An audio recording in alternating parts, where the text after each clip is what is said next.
चार लाइन भूमिका में कवि जी लिखे हैं ई भी रहा कैसन बा। स्वर एक पत्ती नीचे आओ। हाँ।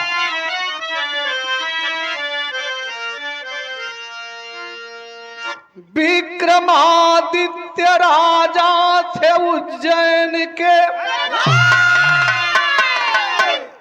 जिनके बारे में इतिहास देता गवाही। न्याय इंसाफ जिनका प्रतिष्ठित रहा, सदा दूसरों की जो करता भलाई। राज दरबार में एक शिल्पी गया, हाथ में थी कलम और कागज स्याही। मान सम्मान पा करके विद्वान बोला, सिया राम राजा के सन्मुख जाई।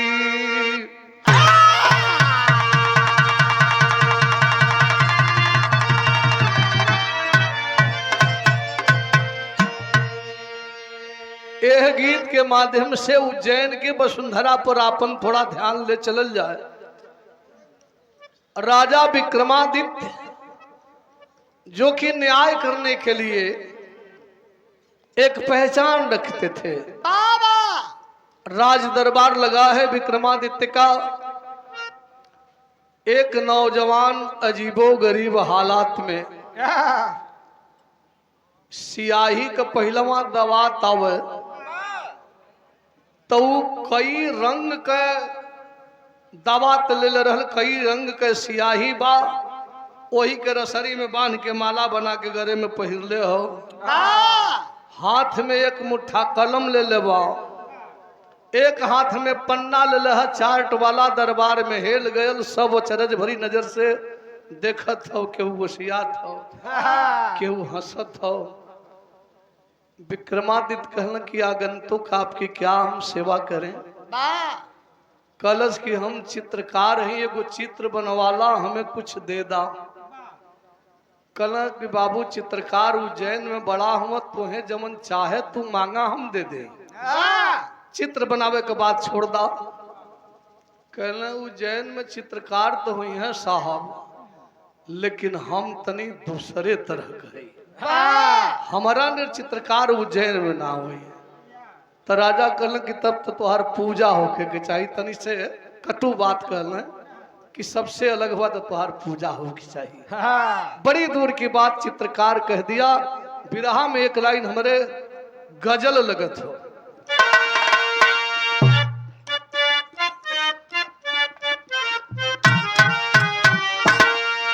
अरे काहे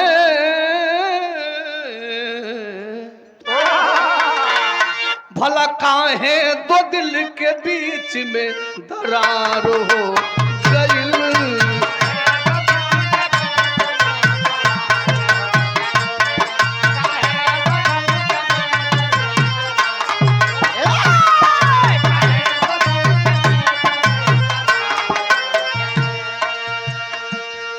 काहे दो दिल के बीच में अब दरार हो गइल। हमसे कवन कसूर ये सरकार हो।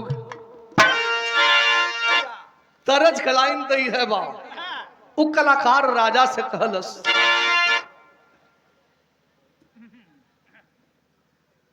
ये हमारे बड़े भैया परम पूज्य राम कवल प्रधान जी जो सबसे पहले इस धरती पर हमको लाए थे, आप लोगों का आशीर्वाद पावे बदे। प्रधान जी सुनलन है तो भागल चली गई। आए भाई आज संझवा का हमार मन रहा है आवे का, तो बढ़िया बा। प्रधान जी के बहुत बहुत सा प्रणाम है, आप लोगन के प्रणाम हो। संघर्ष इंटर कॉलेज, अच्छा संघर्ष इंटर प्राइवेट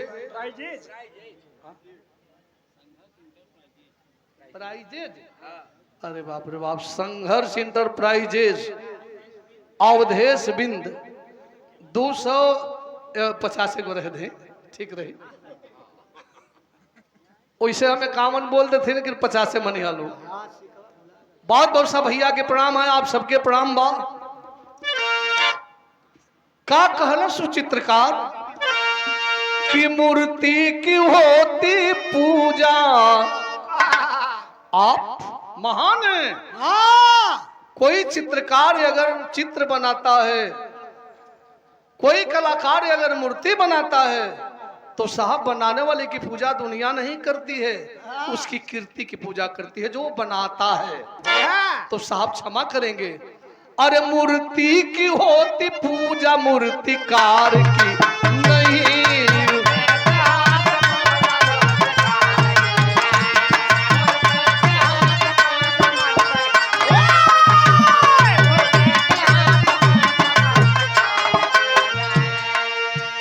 अरे मूर्ति की होती पूजा मूर्तिकार की नहीं।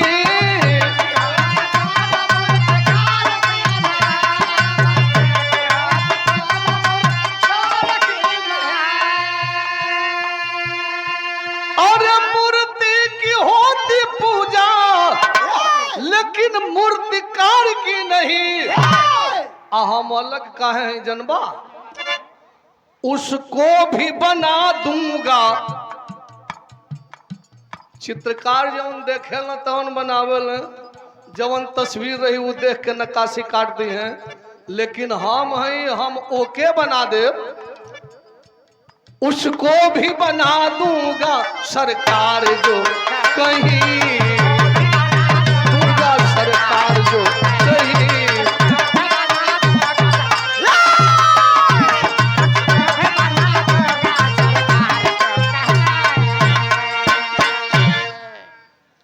श्यामलाल पुत्र रामजस जोधापुर, आपकी तरफ से 101 रुपया के पुरस्कार प्रणाम, आपको सबको प्रणाम है। तब वहू के बना देव साहब जे हम जे के नईखी देखल।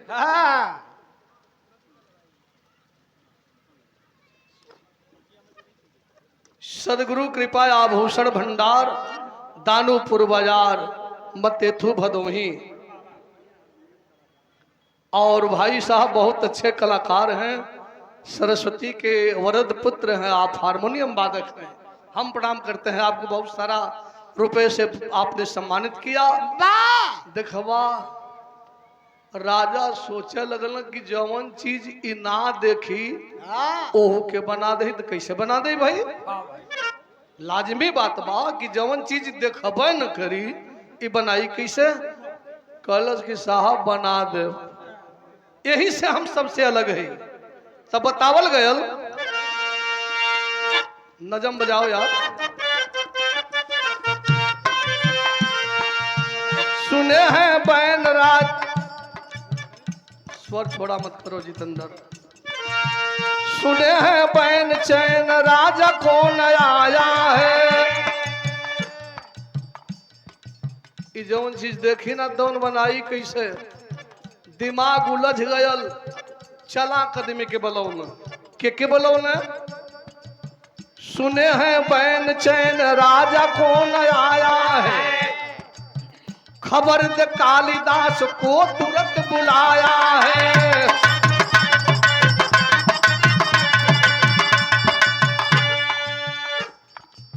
राज दरबार में कभी कालिदास आए हैं, बिठाकर राजा सारी बात को बताए हैं।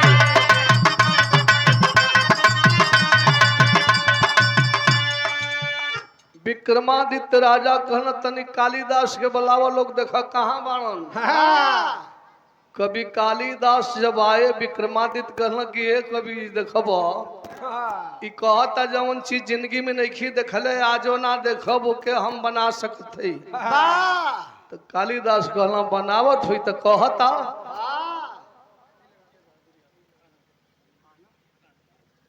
भैया हमारे विजय बहादुर यादव जी आनापुर से 100 रुपया के पुरस्कार। खाना, अरे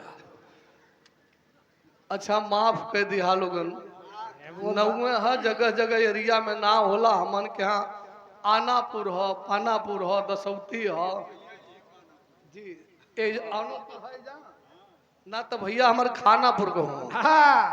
पुरस्कार रहल भाई के बहुत बहुत सा प्रणाम हो। कवि जी कहल कि महारानी के का बात हो, बिना देखल ही बना देत हुई तो कहता कहल यार गजब बतियावत था कवि जी, जवन चीज देखबे न करी बनाई कैसे, कल बना सकत हुई तो कहत हुई, कल ना हम ना मानब। कवि कालिदास कहल कि दूसर की मेहरुआ 4 दिन कर लिया।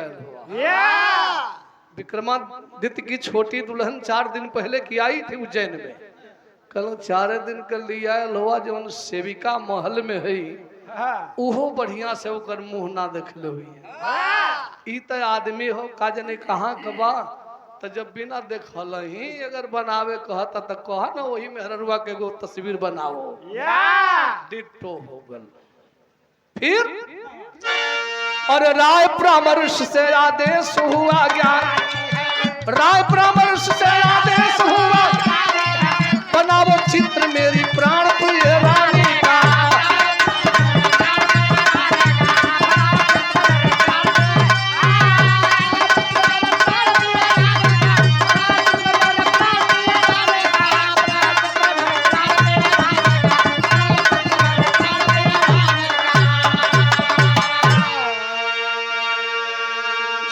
विक्रमादित्य राजा कहल कि बेटा हम तो विश्वास नहीं की करत, लेकिन तोर बतिया मानत लिए कवियो जी कहते बाण, तो बिना देखल ही बनैबे तो 4 दिन का हमार दूसर की दुल्हन आइल है, उन्हीं का तस्वीर हूबहू बना देता हम मानव। चित्रकार बैठ गया, चार्ट का पन्ना टेबल पर फैला दिया, कील से व्यवस्थित किया, माला निकाल ललस दवा वाला, ढक्कन खोल दलस, पेन उठा उठा के लगल खींचे। राजा के वही विश्वास ना भाई समझावत फोन। एक लाइन हमारे ग्रामीण अंचल के गीत लगत थे,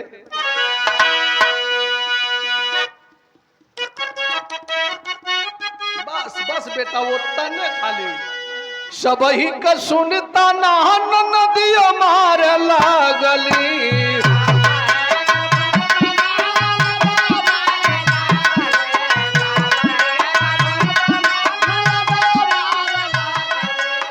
सबही का सुनता ना नदिया मार लागली, पियवा परदेसिया बनावल वाला पागली, पियवा परदेसिया।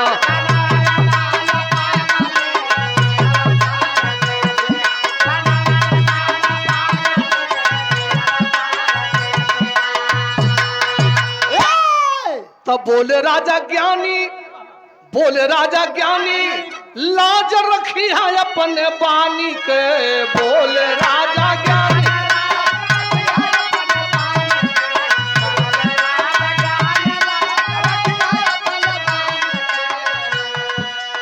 बोले राजा ज्ञानी लाज रखी है अपने बानी के। सुन के चित्रकार, अरे सुन के चित्रकार चित्र बनवे लागल रानी के, सुन के चित्रकार।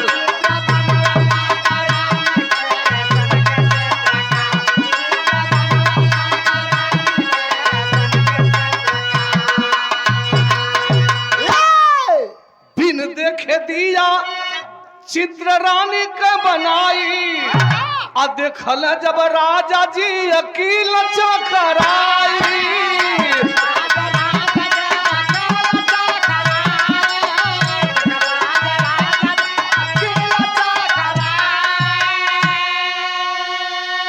लगल देखावे अरे पर पारी सभे जानी के, सुन के चित्रकार चित्र बनवे लागल रानी के, सुन के चित्रकार। अगल बगल राज दरबार में जो प्रमुख व्यक्ति हैं सबको दिखाने लगे कि वाह, अरे यार हुब हुब तस्वीरें बना दिया यार, कहीं से कोई लेकिन परंतु नहीं है। जैसन हमार दुल्हन बानी छोटकी रानी वैसने ही तस्वीर बना दहलस। कवियो जी के हाथ में तस्वीर गइल बा कालिदास के। कालिदास से कलन की देखा कवि जी सचो का बना दहलस भाई एकरा में कोनो कमी नहीं खे। कालिदास हंसे लगल तो हंसला के दू गो अर्थ समझ में आवत है कि ना सचो का बनाई दिले बा अच्छा है एकरा में कमी बा।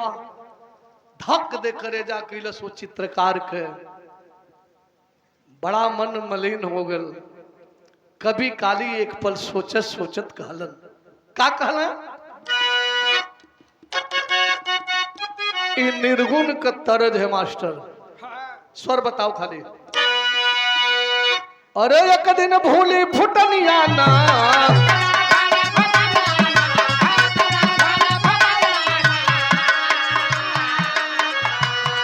अरे भूली फुटनिया ना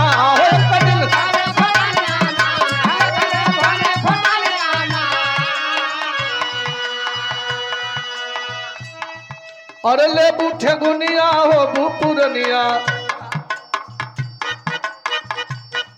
इत निर्गुण का लाइन हो के छोड़ा लो मजगर बात भी रहवा में लिखल कई बतावत हो का बतावत हुआ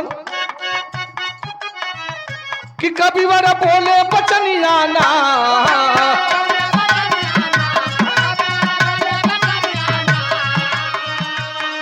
अरे कैला नदनिया बायक कनिया कैला नदनिया बायक कनिया जानल दुनिया ना है बेटा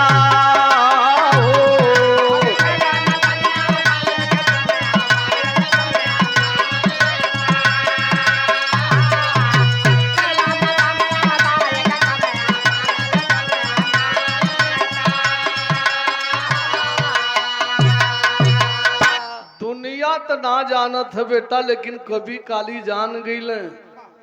तस्वीर में कोनो खामी ना रहे के चाहिए अतः खामी कह दे। विक्रमादित्य अचरज में पड़ल होंगे कोनो कमी है ये ना है कवि के दिमाग में का हो गल। कलाकार भी परेशान हो सुन ले कभी काली की भाषा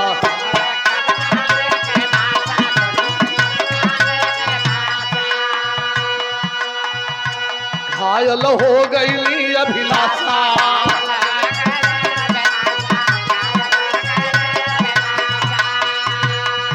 अरे फेंका कलमिया रानी के जंगिया फेंका कलमिया रानी के जंगिया तिल कनी सनिया नाय बेटा आओ।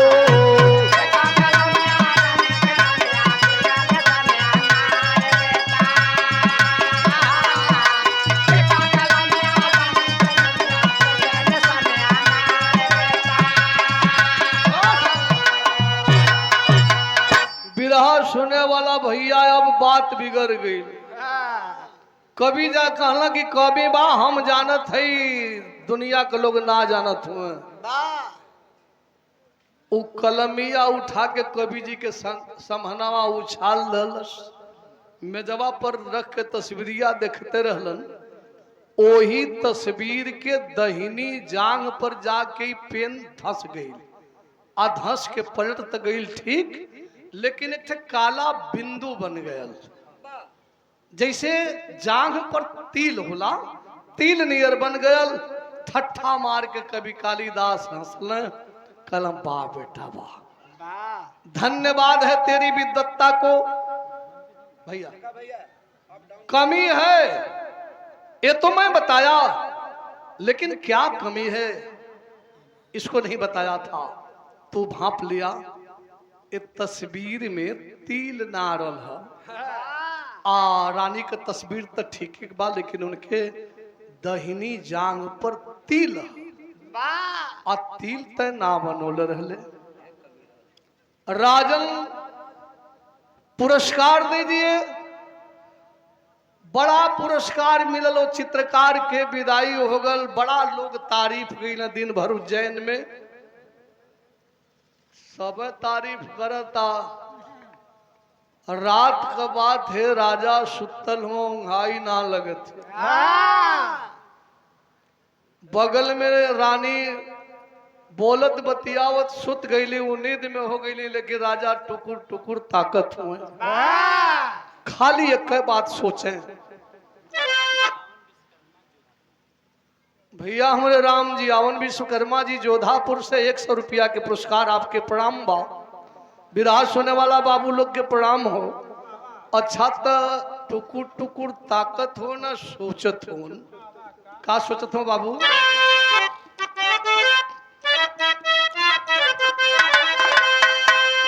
और तिल को ले दिल उदास,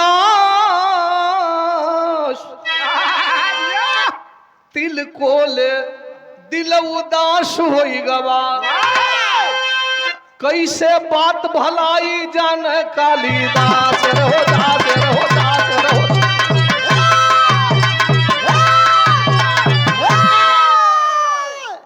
सेवा करे वाली कुल रानी का भरपूरा मुंह ना देखली। आई कभी दरबारी आदमी वो कैसे देख लेलस कि दहिने जांग पर हमरे दुल्हन के तिल बा। कैसे बात भलाई जाने कालिदास, तिल को ले दिल उदास हो गया। जितने सोचे विक्रमादित्य वतने अझुरात चल जा। कहना कही यार हवा में तीर तो ना चलो सब, हिम्मत बनल देखना तो दुल्हन सुत गई नींद में चिताने। अच्छा बैठ के चल गई ना पलंग के गोरतारी, राजा के ढिठाई देखवा, साया या साड़ी दोनों अंगुरी में फंसाए रानी के। अभी ढिठाइए कहाई, धीरे धीरे धीरे धीरे धीरे धीरे ऊपर साड़ी सरकावत सरकावत ठेंगुना तर ले गई। फिर कहना तन कहता हो और तनी से हिम्मत बनौला, जांघ पर तक साया साड़ी हटा दे। बड़ी सुंदर तिल है, तिल जांघ पर देख लेना तोप देना रानी के।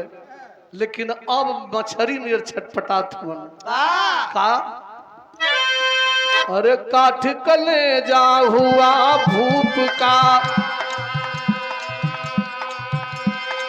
लोहित सा हो गया नयन, खासया बरू लूट लिया है, चर्चा होगी यह जन जन, ग्लानि से भर गया हृदय है, एक पल को ना मिले चरण,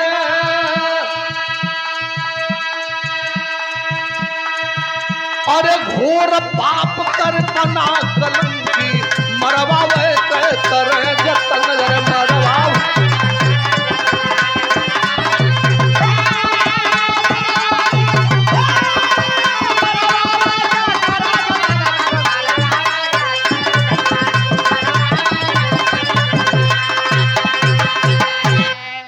कलन की बड़ा बड़ी यारी तक गद्दार निकलल कभी हवा। ये हमारे प्रधान जी राम कौल भैया की ओर से दूसरा पुरस्कार 100 रुपया के प्रणाम बा। आप सबके प्रणाम। कल बहुत अच्छा विद्वान है, वो के छूट रहा कहीं आवे जाए के, लेकिन ये छूट का जना तक कभी आवा फायदा उठा ले।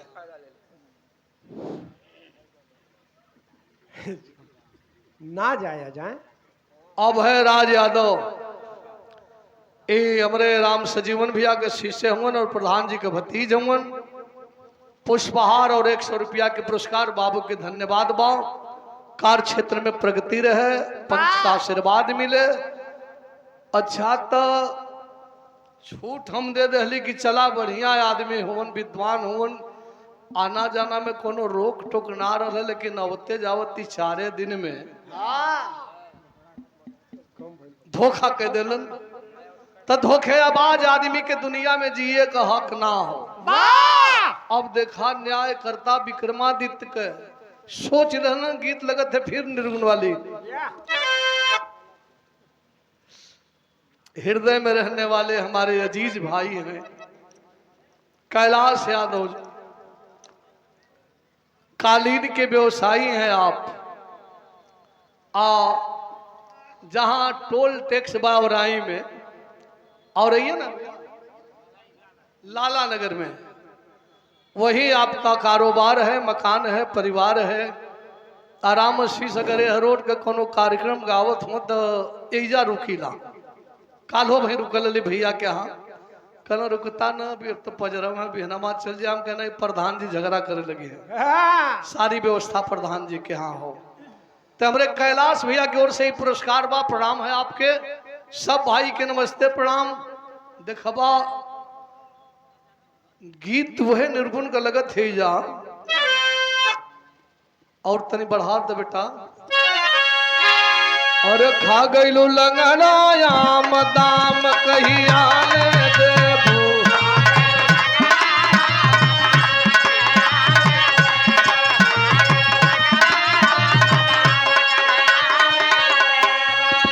और रे गोरिया जब चढ़ली जवनिया,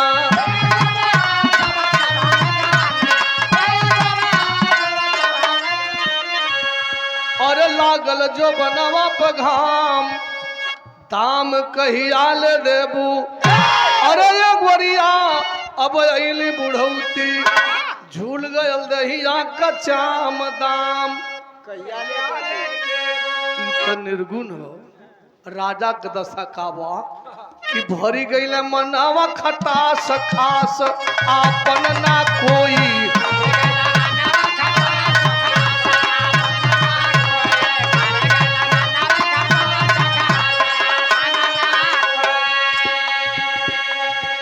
और देई के आदेश हो जल्लाद के बोलवल।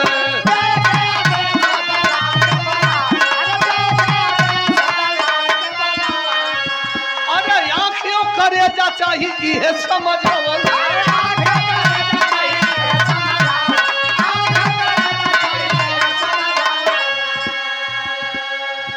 अरे फेंकी है जंगलवा में लाश, आंख या करेजा निकाल के विश्वासघाती के लोग लेके आवा।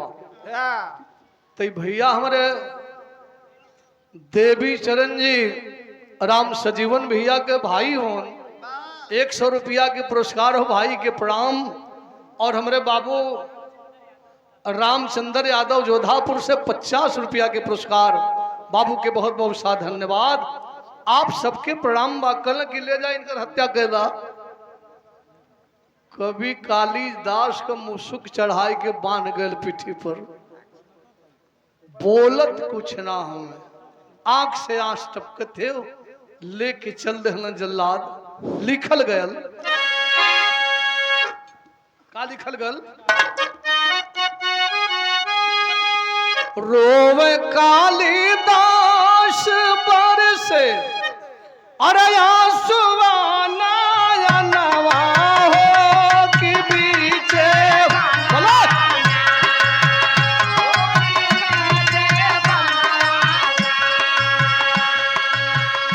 रोवे कालिदास आंसू नवा हो, मुदई बनी गई रजनवा हो कि बीचे बनावा।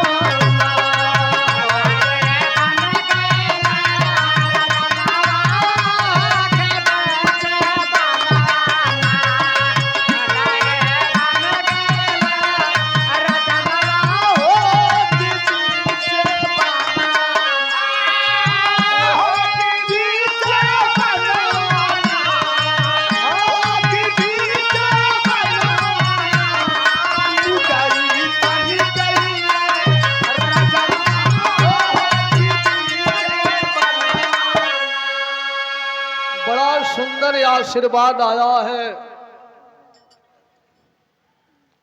राम प्रवेश मौर्य जी विरहा के एक अच्छे गायक अपने जमाने के, हम लोगों के लिए गुरु तुल्य हैं। हम बहुत बहुत सा प्रणाम करते हैं आपको। बाबा लेके लोग जंगल में गईले, बड़ी विशाल खाई सामने हो, जल्लाद के संगमा मंत्रियों के राजा भेजले हो कि जा ठीक ठाक होके के चाहिए। हाँ। जल्लाद कहन कि साहब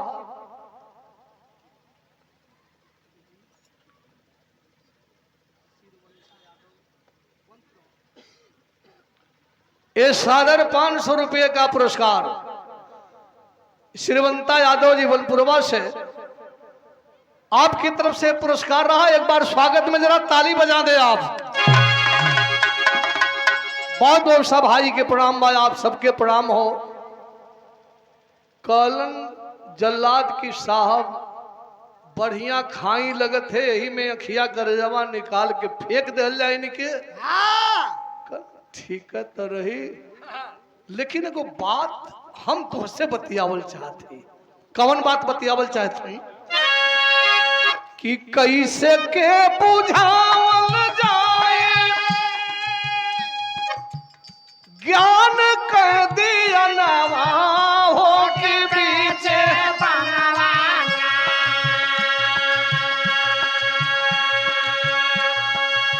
मंत्री का सूझबूझ हो। कलन की राजा माना कि न्याय करते हैं, ठीक है, लेकिन हम तो इंसान न हो सकेला कि ये फैसला में कहीं भूल होके।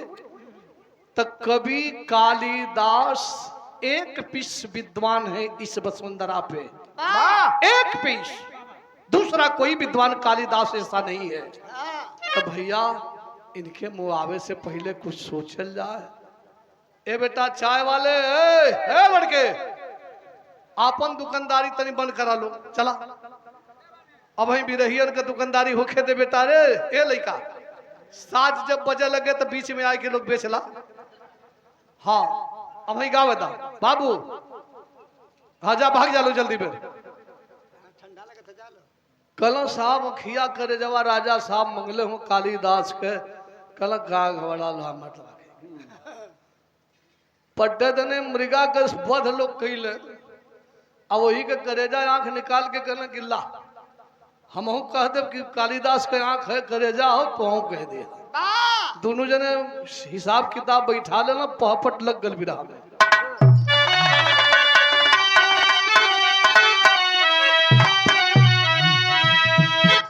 कौने स्वर में हुए बेटा?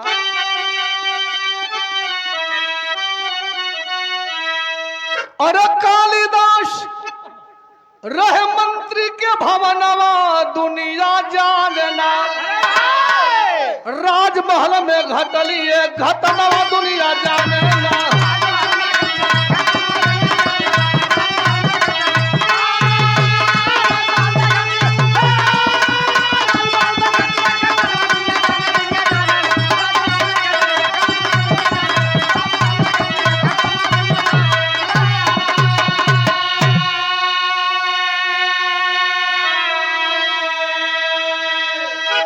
न भुलाए भैया, प्रेम बहादुर यादव खानापुर 102 रुपया के पुरस्कार प्रणाम दाता के।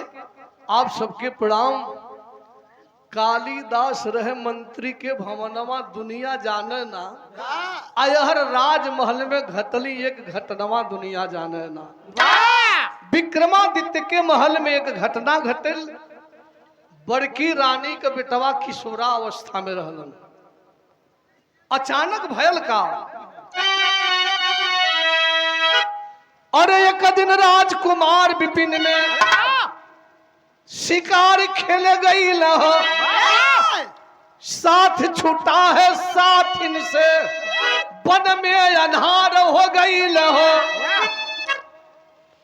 कुछ लड़कन के हमजोलियन के संगे शिकार खेले जंगल में राजकुमार गलो।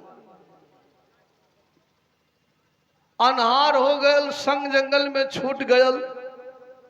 राजकुमार विचलित भइल, सोचल कि रुका एक ठे बुद्धि लगाई। का बुद्धि लगावा? अरे एक दिन राजकुमार विपिन में शिकार खेल गई हो, साथ छूटा है साथिन से, वन में अन्हार हो गई हो।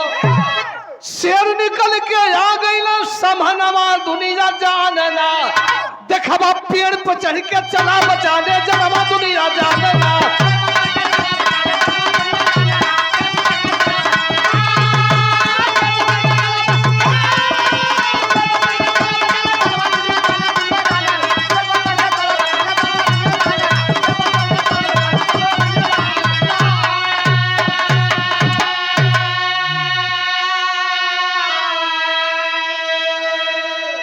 अभी जंगल में से निकलल चाहत हूं कि चल चली राजधानी में, तौले अचानक शेर की गर्जना सुनाई दी। दौड़ता हुआ शेर कुंवर की तरफ आ रहा था। चलाकी कैले, एक ठे पेड़ हुई, पेड़वा पर चढ़ गई। श्यामराज पुत्र रामजस जोधापुर।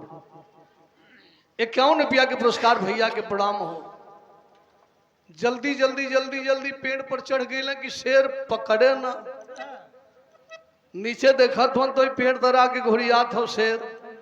सोचल कि चली और ऊपर चली। नजर ऊपर कैल, हाँ लिखत हूं कवि जी। अरे पेड़ के ऊपर पहले से, वही पेड़ के ऊपर पहले से बैठा एक भालू जाई हो। ऊपर नीचे देख के मऊत गई ना जान सुखाई हो। नीचे उतरब दई मुआई दे, ऊपर चढ़त ही तो भलोइयो ताकत बड़ा ध्यान से। विरह सुनने वाले बंधु, एक गाथा इस तरह की मिलती है कि विक्रमादित्य के परिवार के लोग जीवों की भाषा समझते थे, भयभीत है कुंवर। तौले भालू कहलस, का कहलस? डरो न भालू बोल पड़ा ते छनवा दुनिया जानना। अरे मित्र बना जब आ गईला बीरनवा दुनिया जानना।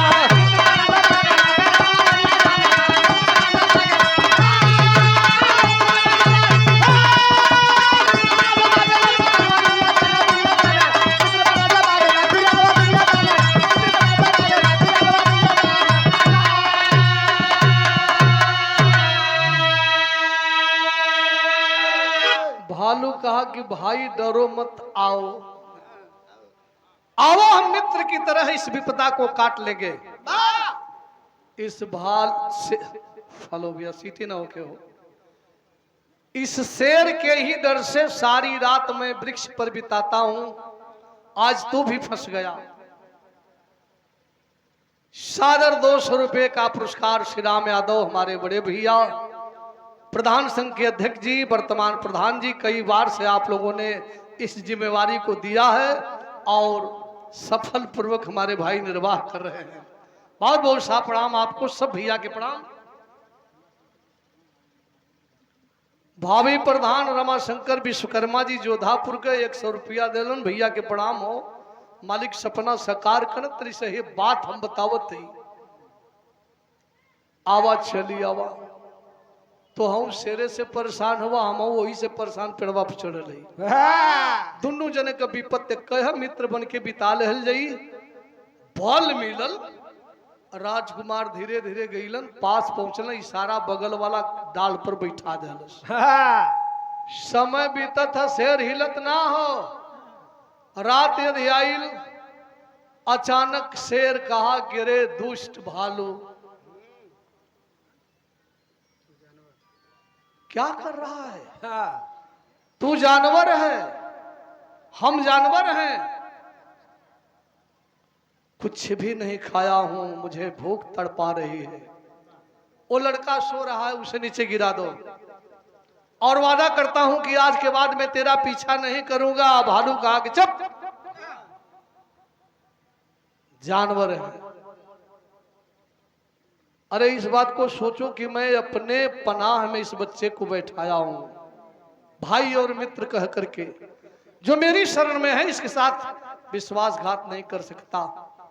शेर चुप हो गए। समय और बीते लगल, धीरे धीरे भोर नियर आए लगल। भलैया एक बार और हिम्मत कैलस, क्षमा करिए शेर। कलश की रे लड़के, अगर मेरी बात समझ में आ रही हो तो भालू सो रहा है, उसे नीचे गिरा दो। उसे हम पकड़ कर लेकर जंगल में चले जाएंगे, तुम उतर करके अपने घर चले जाओ। अच्छा द इंसान नियर हैवान।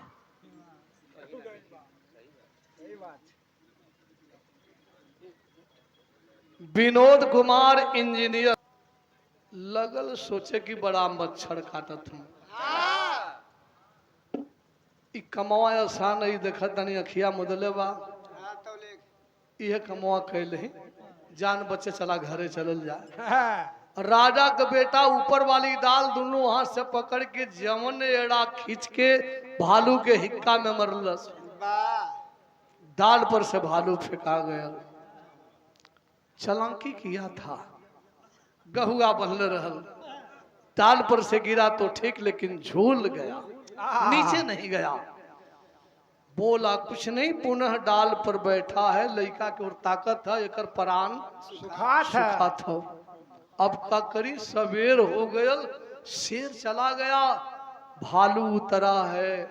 राजा का बेटो जब उतरल, अच्छा तो भालू अब रात वाली कसर लेना शुरू कर देलस। जरूरी बा। मार पंजा मार पंजा मार पंजा, लहूलुहान कर दिया कुंवर को। वाह! इतना खून का रिसा हुआ कि मूर्छित होकर के विक्रमादित्य का बेटा पेड़ के पास गिर गया। भालू छोड़ के चल गया। एहर कुल राज कर्मचारी सिपाही खोजत हुए, पेड़ के नीचे कुंवर के बेहोश देखले, ले गए महल में। वैद हकीमन का लाइन लगल हो, कही बेटा राजा कहो, हाँ, इलाज पर इलाज होत हो, फायदा कुछ ना। क्षणिक चेतना कुंवर को आती है, कहता है, क्या कहता है, 100 से मीरा, फिर बेहोश। राजा कितना हकीम लोग से पूछना कि का कहत हो। हाँ, कहना लो कि साहब हम हंत ना जानत ही जा। यह क्रम जाहिर हो, सुबह से शाम हो गई। वैद लोग निराश होके जाए लगल हैं। लिखल गल विधा में,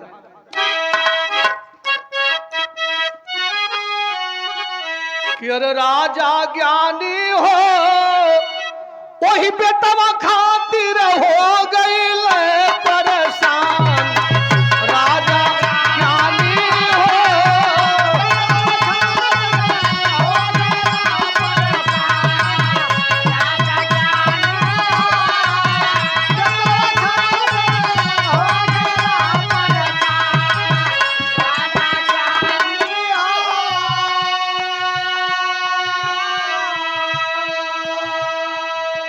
विक्रमादित्य बड़ा उदास होके मंत्री से कहना कि मंत्री, सारे वैद हकीम निराश होकर चले गए, सूर्यास्त होगा, लग रहा है कि सूर्य के साथ मेरे कुल का दीपक भी अस्त हो जाएगा। हाँ, मंत्री जी कहना साहब ऐसा कहे सोचे थे, एक थे विकल्प हो।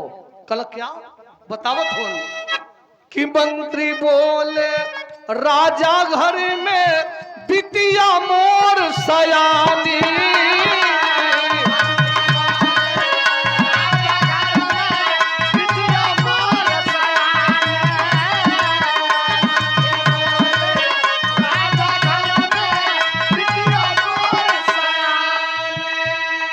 अरे या क्या हो तो बुलावा, कुलहरनी है परेशानी की राजा।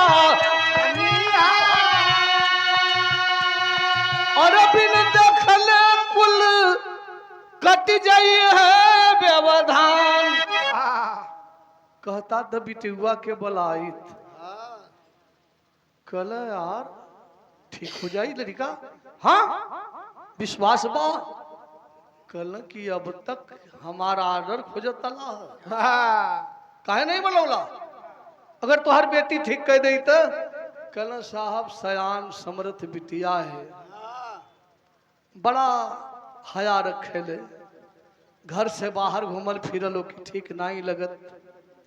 ओसे हम कली है जाके बिचवा में त कल से कि हम चलब पर्दा में, पर्दे में इलाज करके आई। हमें बड़ा बुरा लगल है कि जब राजकुंवर के जान जात हूँ, पर्दा में दुल्हन बन के आई, दुल्हन बन के जाई। हाँ। यही से साहब हम हिम्मत, लेकिन अब तक कोनो विकल्प ना बा, एक ही विकल्प हो, तो आप अगर कहीं तो ले आओ, कल जल्दी व्यवस्था हो। या, पालकी गई लोहार डाल के, मंत्री जी के बेटी आवत है इलाज करे बदे। हाँ, तब बतावल गयल,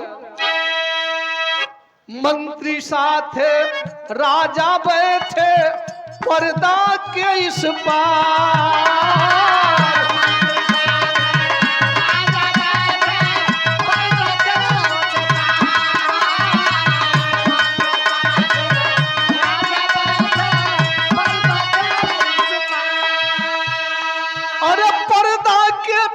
पीछे से बिटिया देखबा करन लगे उपचार के राजा।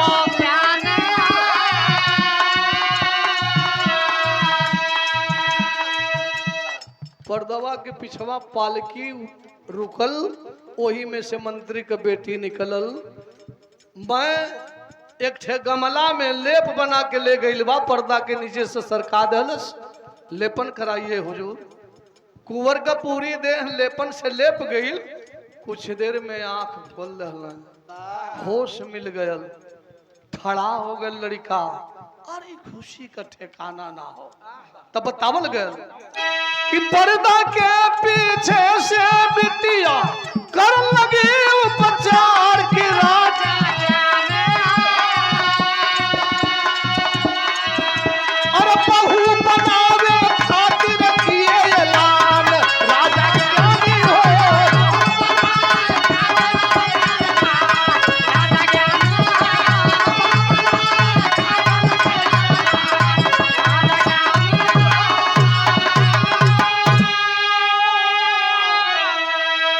रामदेव बाबू खानापुर से 50 रुपया के पुरस्कार हो।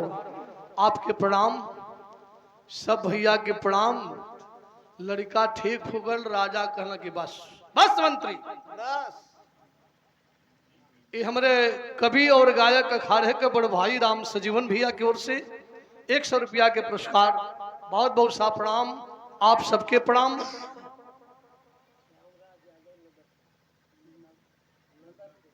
नदरपुर श्यामराज यादव जी 50 रुपया के पुरस्कार। आपके प्रणाम बा। सकल समाज के प्रणाम हो। सुने लायक बात बिरहा में पहुंचल है। कल की तोर लड़की यार इतना गुनी हो मंत्री, न तो मंत्री न हम राजा। हम तू दोनों जने समधि बन जी। तोरे बेटी का बियाह हमरे बेटवा से हुई। हमारे बेटा का जीवन तोरे बेटी का हो गल। कहना मंत्री जी के साहब अब तो बिटुए न बताई, हम का बता सकेला, जमाना दूसर हो। कहना कि अच्छा बेटा हमारी बात सुन रही हो? हाँ हुजूर सुनत थी। अतोले दिमाग में आल। कहना कि रे हमारी एक बात है।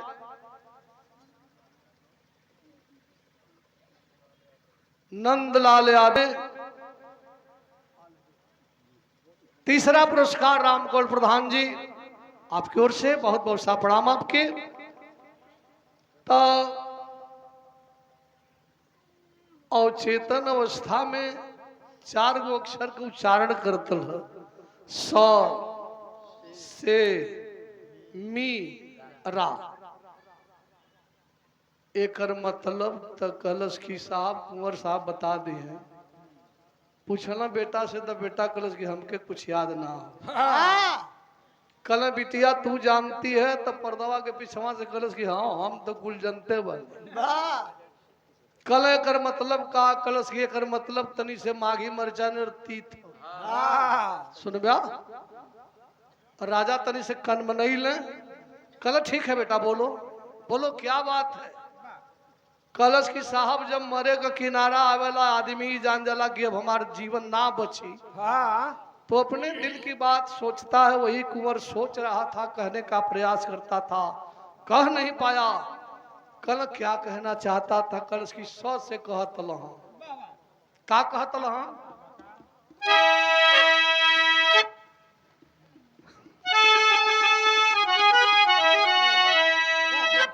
जस से चाप के लिए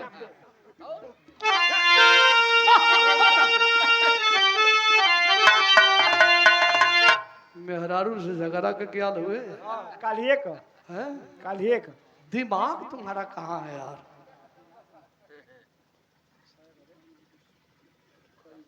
भैया हमारे चिंतामणि विश्वकर्मा जी जोधापुर से। शरणागत संग दगा कमाना ठीक नहीं। स का मतलब हो कि सब कहते हैं शरणागत संग, जो आपकी शरण में हो गद्दारी नहीं करना चाहिए, दगा नहीं करना चाहिए उसके साथ। तो सब कहता है शरणागत संग दगा कमाना उचित नहीं। से का मतलब है कि सेवक मित्र पे शंका बस आरोप लगाना उचित नहीं। वाह जे आपन सेवक होखे, दिली मित्र होखे, खाली शंका बस ओकरा पर आरोप ना लगावे के चाहिए। वाह कहल कि और मीरा का मतलब कलश की मित्र 2 लाइन अपने विषय में सोचतल है, 2 लाइन आपके विषय में सोचतल है राजकुमार कि मित्र द्रोही विश्वासघात वाह तेरे उर्यंचल पलता है। वाह और राह का मतलब है कि राजा तेरा बेटा भी अब उसी राह पर चलता है। तोहरे नियर विश्वासघाती हो गल तोहार बेटा। और राजा के शरीर में क्रोध भर गल, क्रोध से कांपे लगना। कल रे मंत्री की बेटी क्या कहती है? कल साहब कली है न कि माघी मरचा नियर तीत हो। आप गला दम बता दिली है।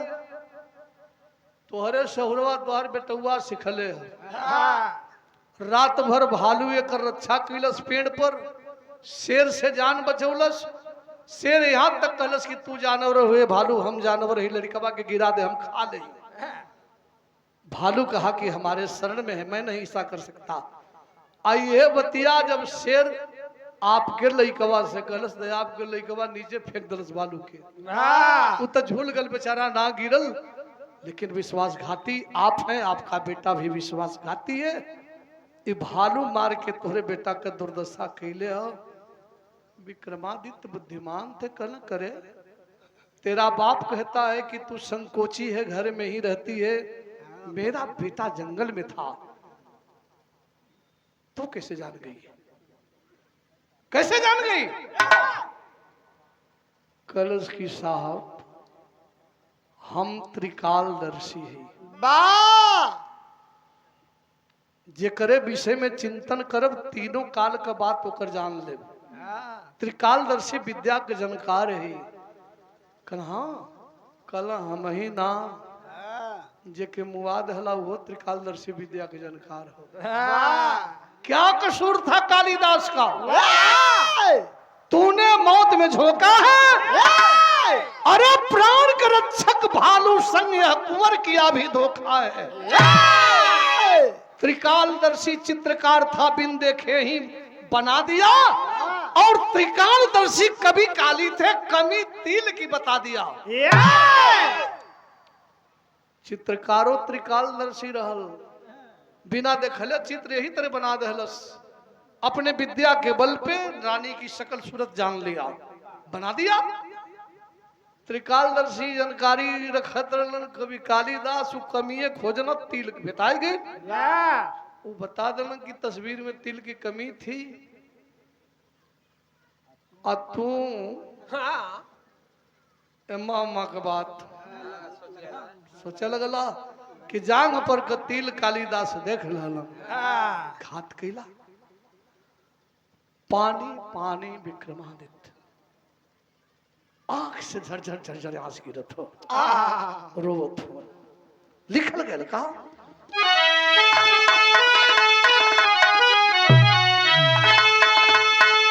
अरे विक्रमाजी रोवे का जमनवा कही तो कैसे तोहर मरण के रजनवा सही।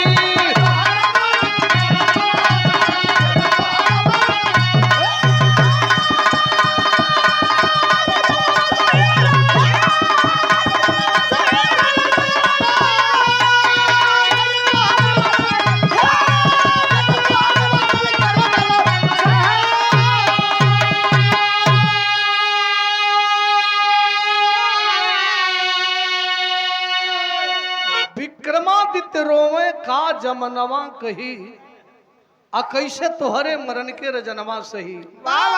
मरना तो आपको नहीं चाहिए था, क्योंकि अरे गलती हमार तू तरहला बेकसूर हो। अब कहाँ खोजी हेरवा के कोहनूर हो। हाथ लहला कतरिया ई बयनवा कही कैसे तुम्हारे मरण के रजनवा सही।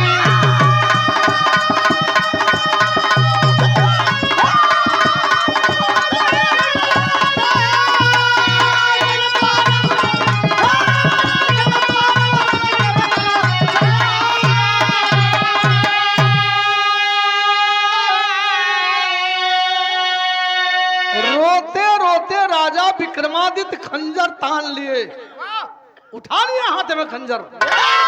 कहलन की सदैव अपने जीवन में सही फैसला किया हूं, गलत फैसला करने का मतलब है हमें जीना नहीं चाहिए मित्र, तुम्हें गलत सजा दिया हूं, तेरे पास आ रहा हूं।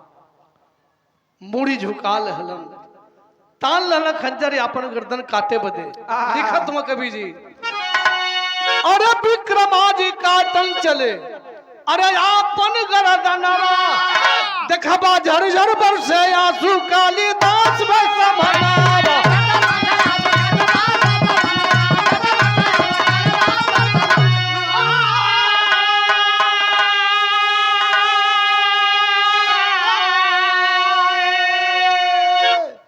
एक बायक पर्दा उठा करके कभी कालिदास सामने आ गए। वाह, विक्रमादित्य का कलाई पकड़ लेना, कला हम हैं कायम हो बातों, गलती बोले आदमी से, हम हैं मरा मत तू। बड़ा शर्मिंदा हुए, कहना मंत्री का बिटिवा के यहाँ हो, कहला मर्दे हम ही न रली है, फलकिया में हम ही वही रली है। बड़ा शर्मिंदा हुए न्यायकर्ता विक्रमादित्य जी, गिर पड़े कभी काली के चरणों में। लिखा गया, अरे माफी मांगे राजा कभी चरण आ गई, कैसे तुम्हारा मरण के रजना से।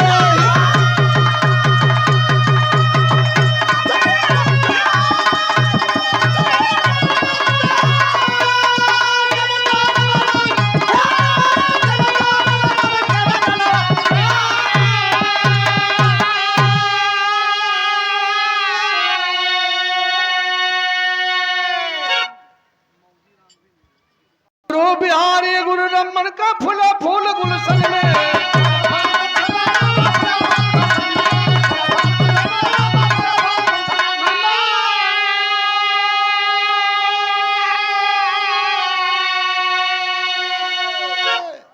भोला खोज नदान श्यामा गईल कवनी बन में।